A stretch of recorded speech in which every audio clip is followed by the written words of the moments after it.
Vous avez vu ce que Lamine Yamal vient de faire? On m'avait dit que ce petit-là avait des super pouvoirs, mais j'y croyais pas. Sauf que là, aujourd'hui, il m'a bien montré la preuve. Réellement, le petit, il était bouillant en première mi-temps aujourd'hui. Même Marcus Rashford n'en revenait pas. Il est carrément allé vérifier les pieds de Lamine Yamal à la mi-temps. Et juste le fait de toucher ce pied-là lui a suffi pour marquer son premier but avec le Barça. Et l'autre preuve, vous voulez? Sur une magnifique passe décisive d'Eric Garcia, Marcus Rashford enchaîne avec une frappe. Il était bien positionné sur le point de pénalty, étant donné qu'Hansi Flick l'a mis en tant que neuf aujourd'hui. Et s'il y a bien une chose que j'ai remarqué chez lui depuis son arrivée, c'est que le gars, il se prend pas la tête. Il n'essaye pas coûte que coûte de marquer son but. À chaque fois, il essaye de faire le bon choix. Y'a qu'à voir le but de Tony Fernandez, Marcus Rashford était bien positionné en pivot. Dani Olmo s'est appuyé sur lui en lui faisant une passe et Marcus Rashford lui a remis directement. Et c'est ainsi que Dani Olmo a enchaîné avec une passe directement pour Tony Fernandez qui a fait un appel vers l'intérieur. Le gars il se retrouve tout seul dans la surface et il n'avait plus qu'à tirer, il n'y avait personne pour l'arrêter. Et oui, encore un gamin de la Masia, Casado, Bernal, Dro Fernandez, Tony Fernandez, que des Fernandez. Gavi qui a marqué un doublé aujourd'hui et qui a marqué lors du précédent match. Que des gamins de la Masia, ce centre de formation là me rend fou. Et en plus de ça, on a un Dani Olmo aussi qui vient de là-bas. Comme vous avez pu le voir, le gars il était très bon aujourd'hui, c'est ça son problème, il est trop irrégulier. Tantôt il te sort des matchs incroyables comme ça et tantôt, voilà, le gars il te fait n'importe quoi. C'est soit ça ou il est blessé. Et en parlant de blessure d'ailleurs, je viens de voir que Kibarsi s'est blessé. J'espère pour vous que c'est pas grave.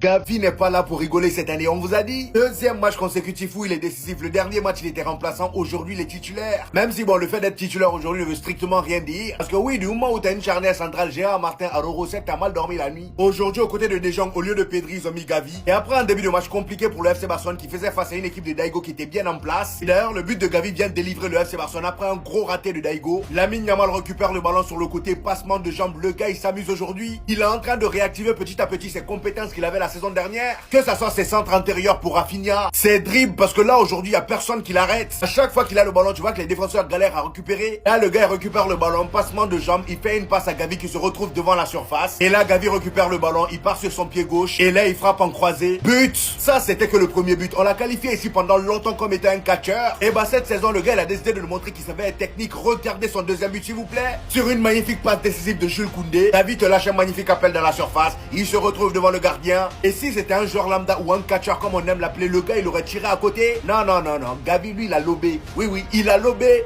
Il aura son mot à dire cette saison, je vous ai dit. Je sais pas qui est-ce qui va sauter, mais il sera titulaire. Attendez voir.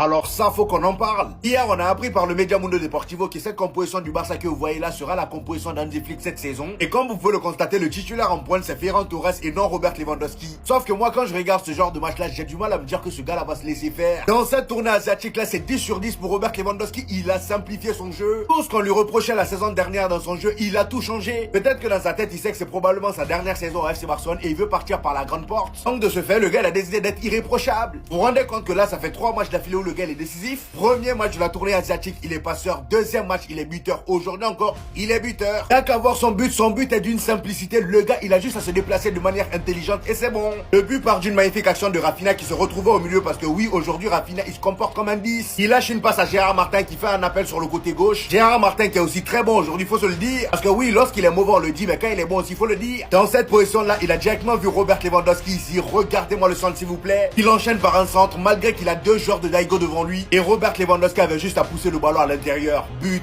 Vous voyez la beauté de l'action? Même si oui, c'est Daigo en face, mais franchement, Daigo, ils ont très bien commencé aujourd'hui. Ils étaient bien en place. Le Barça a eu des difficultés lors des 15 premières minutes. Bref, donnez-moi vos avis en commentaire. Vous avez passé tous vos traités à parler de lui, à le dézinguer. Vous avez passé tous vos traités à nous dire « ce petit part en cacahuète, ce petit ne tiendra pas, ce petit a la grosse tête, ce petit parle trop ». Mais il y a une réalité que vous oubliez et de laquelle on parlera toujours ici. C'est la réalité du terrain.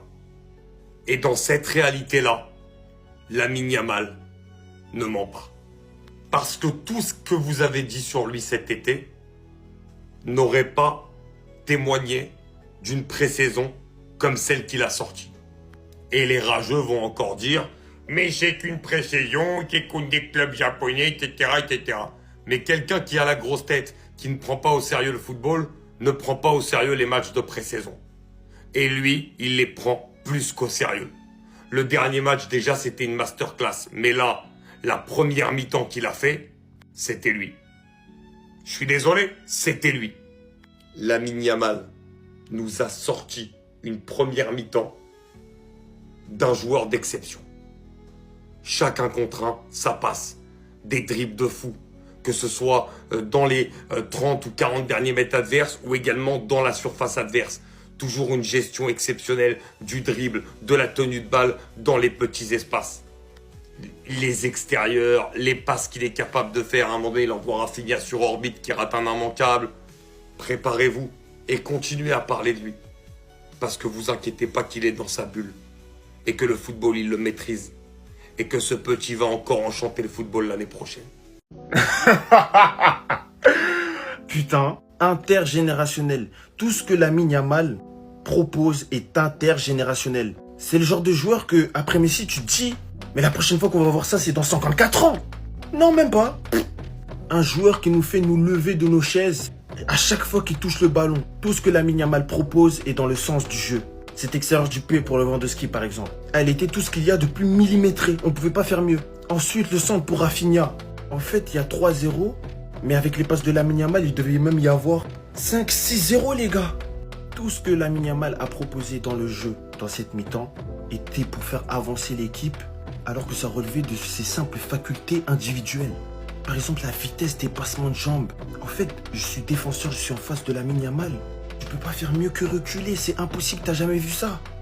Même cette action, les gars, celle-là m'a fait serrer. Ils sont en 2v1 contre Lamine Yamal. Et je savais qu'elle allait passer, je sais pas pourquoi, je sais pas comment. J'arrivais même pas à imaginer comment il allait passer, mais il est passé. Ce joueur est tout ce qu'il y a de plus extraordinaire. Et la saison qu'il va nous proposer, en ayant les clés du jeu offensif, à 100%, pas comme la saison dernière où ça jouait pas trop de son côté. Ça va être juste rigolo, les gars. C'était Sejorinho do Brasil. Et dites-moi ce que vous avez pensé de la mi-temps de Yamal. La génération terrible est de retour. Gavi X Lamine Yamal. Lamine le terrible. Mais les haters, vous avez vu? Il a repris du galon. C'est bon, il est de retour. Très en forme sur les 45 premières minutes. On a retrouvé le Lamine Yamal percutant sur son côté. Très efficace aujourd'hui dans ses 1 contre 1 ou même sur ses marquages à 2. Après, certains diront, oui, c'est que Séoul. Mais les gars, je vous ai dit, il monte crescendo. À chaque match, il commence à reprendre le rythme. Et là, je commence à reprendre mon Lamine Yamal. Ah, Gavi. Gavi, ça va être très problématique parce qu'au milieu de terrain, il y a déjà énormément de concurrence. J'ai bien l'impression qu'il va se réveiller encore plus cette année. Doublé aujourd'hui, lui aussi, sa première mi-temps, elle est exceptionnelle. Là, demain, t'as un problème avec les 10. Olmo, Firmine n'est pas en forme. Tu mets Gavi, il fait le boulot. Les 2 bangers, une frappe de loin et un autre but en finesse. Voilà, il sait tout faire, le petit Gavi. Bonne première mi-temps dans l'ensemble de l'équipe A, même si c'est quand même énormément reposé sur des individualités telles que Lamine. On sent que quand il est en confiance, tous les ballons passent par son côté, que j'accepterai en match amical. Mais je suis bien content de l'avenue de Rashford par rapport à ça. Parce que les équipes européennes qu'on va affronter à l'avenir, elles sont préparées à ce que ce soit Lamine qui soit le déclencheur. Donc il faut bien évidemment un autre joueur sur l'autre côté pour venir fatiguer les défenses. Le Barça repart sur les mêmes bases que l'année passée. 15 buts inscrits si je ne me trompe pas sur les 3 matchs de la tournée. Une équipe énormément portée vers l'avant avec des failles défensives. Mais bon, le calibrage arrive, la Liga reprend bientôt. Attendez. C'est trop. Il est tellement en pétard, c'est du n'importe quoi. Regardez le contrôle. C'est trop.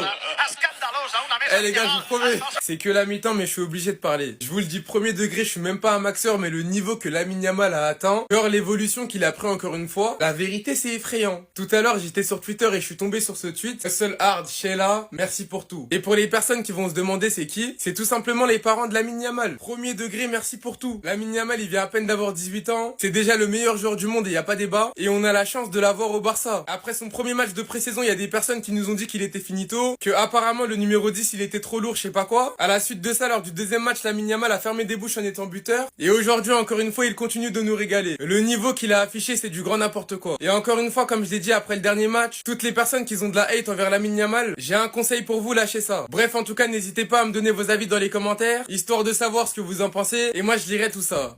Et bah voilà, merci Lamine Yamal encore une fois. Il revient mettre les pendules à l'heure et prouver qu'il est le meilleur joueur du monde. On vous a tous cramé.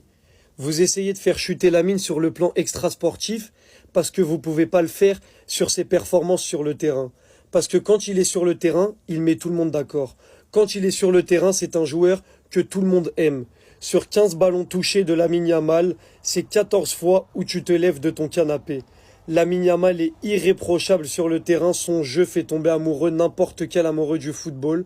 Et vous qui ne l'aimez pas, vous essayez juste de le faire tomber sur son extra sportif et ça en devient ridicule. En fait, le foot, c'est trop facile pour lui. Regardez, il s'amuse. Bref, les haters de Yamal, on sait tous que vous avez regardé le match pour attendre sa chute, étant donné qu'il avait fait un faux pas contre Vissel Kobe. La dernière fois, il vous a rappelé qui était qui, en faisant une performance XXL avec un doublé. Vous vous êtes dit, allez, peut-être que le troisième, il va peut-être rechuter ou refaire n'importe quoi. Lamine Yamal vous a mis d'accord. Faites pas genre que vous étiez pas devant votre télé. Vous étiez devant votre télé, mais vous allez pas tweeter. Vous allez pas prendre vos téléphones et vous allez pas faire de vidéo. Pourquoi ? Parce que ce mec-là, quand il est sur le terrain, tu peux rien lui reprocher. C'est tout simplement le meilleur joueur du monde. Et vous allez le comprendre. Tôt ou tard, vous allez monter dans le train Yamal en tant qu'amoureux de football. L'amour du football doit prendre le dessus sur votre haine et votre clubisme qui va vous ruiner si vous détestez Lamine Yamal. Parce que le clubisme, oui les Madrilènes, je comprends que vous le détestiez, il vous a matraqué. Mais vous êtes obligé de l'aimer pour le football qu'il propose. Ah, Lamine Yamal, la saison qui va nous pondre, les frères. Regardez bien, regardez la saison qui va nous pondre. Ah, Lamine Yamal, Lamine Yamal. Non, franchement, c'est trop. Yamal, non, c'est trop. L'adversité, c'est pas ça. Mais ça fait 4 chances qu'il a créé, les frères. On était à la 20e, regardez les frères. C'est trop facile pour lui. Que ce soit les accélérations, les passes, les... Non, non. Il est déjà passé décisif sur le but de Gavi. Non, je vous promets, c'est... Waouh, Gavi aussi, il fait une entrée incroyable, les frères. Mais non, moi j'ai dit Gavi de Jong, ça peut pas trop marcher. Mais Gavi, très très fort. Sinon, après ça, ben oui, Lewandowski qui met le doublé 2-0 déjà, c'est trop facile pour le Barça. À noter ce contrôle exceptionnel de Lamine Yamal. Non, les gars, faut être là. Faut être là, faut regarder. Lewandowski. Non, Gérard Martin, les frères. Gérard Martin sur anti-flip, direct, il devient Jordi Alba. Jordi Alba, regardez-moi les frères, au début de l'action, Rafinha qui fait une passe à GG Martin, le GOAT, il est défenseur central. Hein. Mais les frères, regardez-moi cet enroulé de passes là. Ça va arriver sur Lewandowski qui va claquer son but. Non, GG Martin, ceux qui ont douté de lui, venez vous excuser. Mais faut être là, Yamal c'est quelque chose, c'est un spectacle, il se balade. Là les frérots, vous êtes des fouteux, mais vous comprenez pas ce que Rashford les gars va faire à Lamine Yamal les gars, regardez. Lamine Yamal qui donne son maillot les gars au joueur adverse, regardez ce que va faire Rashford les gars à Lamine Yamal, regardez. Personne comprend. Donc là, les frérots, pour vous recontextualiser ce qui s'est passé, les frérots Lamine Yamal donne son maillot au joueur adverse, les frérots jusqu'à là, rien de bizarre, les frérots Lamine Yamal donne son maillot tranquillement, tu vois. Là, t'as Rashford, les gars, qui se dirige vers Lamine Yamal, les frérots, il va directement toucher ses crampons, les gars. Et là, vous allez me dire, mais pourquoi un footé peut comprendre ça, les gars? Parce que, vous avez tous les frérots un coéquipier dans votre équipe, les gars, tellement il est fort, les gars. Vous touchez ces crampons pour voir si c'est réel, les gars. Parce que franchement, les frérots, ce qu'a fait Lamine Yamal pendant le match, c'est grave ici. Dites-vous, les frérots, si je vous dis, les frérots, une seconde plus tard, Lamine Yamal a atterri juste ici en dribblant les deux joueurs, vous me dites quoi? Bah oui, les frérots, c'est vraiment vrai. Regardez. Regardez-moi ça, les gars. Les deux joueurs qui sont partis, on sait même pas ils sont où. Dites-vous, les frérots, dans le match en entier, Lamine Yamal a été le meilleur dribbleur, le meilleur créateur, le joueur qui a réussi le plus de passes, les frérots. On pensait tous, les frérots, parce que Lamine Yamal, les gars, a fait pendant ces vacances-là, les gars, il a fait que des dingueries. On pensait tous que Lamine Yamal, les gars, il n'était pas concentré sur le foot. Mais en fin de compte, les gars, je crois qu'il va jamais être aussi fort qu'il va être fort cette saison, parce que là, ça va être une dinguerie.